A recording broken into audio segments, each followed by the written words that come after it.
The oil and gas industry in Oklahoma coming under renewed scrutiny after an earthquake this weekend. Some scientists are blaming the process of fracking.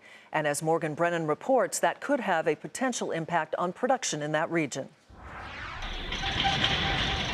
The powerful 5.6 magnitude earthquake that rattled Oklahoma is the strongest in the continental U.S. so far this year. It took place near Pawnee, 55 miles northwest of Tulsa.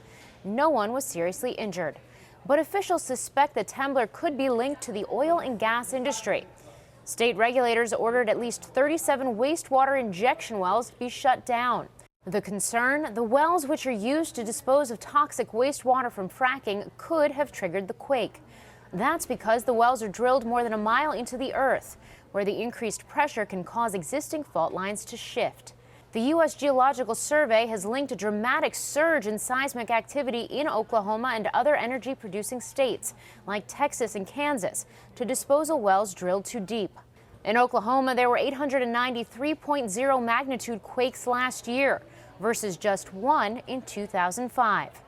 The wells are crucial to the fracking process, raising questions about the state's oil output, which is nearly 5% of the country's supply, since less wells could mean less production.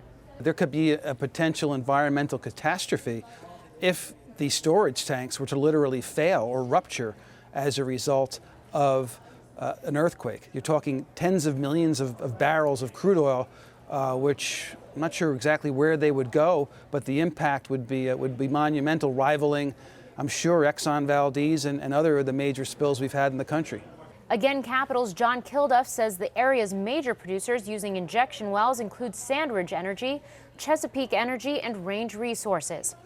Another factor also has experts concerned. The tremor struck 25 miles from Cushing, one of the biggest oil hubs on the planet. Enbridge, Magellan Midstream, and other tank farm and pipeline operators report no damage. But with 64 million barrels of crude oil currently stored in Cushing, the worry is an earthquake doing damage there would have far-reaching implications. This is not the first earthquake.